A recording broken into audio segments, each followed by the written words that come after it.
Kaya hindi na ako ang nabubuhay ngayon, kundi si Kristo na ang nabubuhay sa akin. At ang buhay ko ngayon sa katawan ay ikinabubuhay ko sa pamamagitan ng pananampalataya sa Anak ng Diyos, na nagmahal sa akin at naghandog ng kanyang sarili para sa akin. Nangako si Carla sa sarili na mas magiging maayos siya ngayong taon, mas magdarasal lagi, mas magpipigil ng galit, at mas magiging pasensyosa sa kanyang mga anak.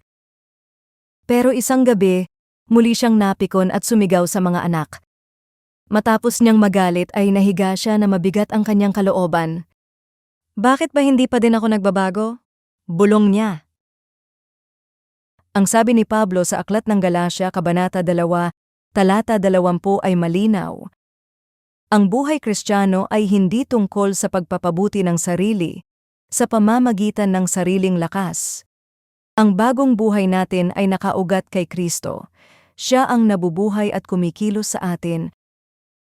Nang siya'y mamatay, kasamang ipinako sa krus ang ating lumang pagkatao na puno ng kasalanan at pagkukulang. At nang siya'y muling nabuhay, kasama rin nating natanggap ang bagong buhay na may kapangyarihan ng kanyang espiritu. Dahil dito, malaya tayong lumapit sa Diyos kahit tayo'y nagkukulang. Hindi na natin kailangang paulit-ulit sisihin ang ating sarili o magkunwaring kaya natin lahat. Maaari tayong umamin ng tapat, humingi ng tawad, at magtiwala na pinatawad na tayo kay Kristo. At sa kinabukasan ay maaari tayong bumangon muli, hindi dahil sa lakas natin, kundi dahil kay Jesus na patuloy na kumikilos sa atin. Sorry kagabi mga anak. Hinagkan at niyakap niya sila. Kapag ganito tayo mamuhay, nagbabago ang tingin natin sa ating kahinaan.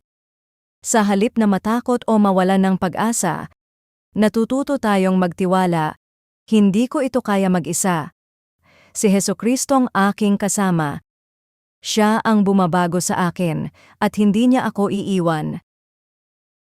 Sa ang bahagi ng buhay mo, ikaw madalas umaasa sa sarili mong lakas, imbes na magtiwala kay Kristo na nasa sayo? Panginoon Diyos, salamat na hindi ang aking pagkukulang ang may huling salita, kundi si Jesus.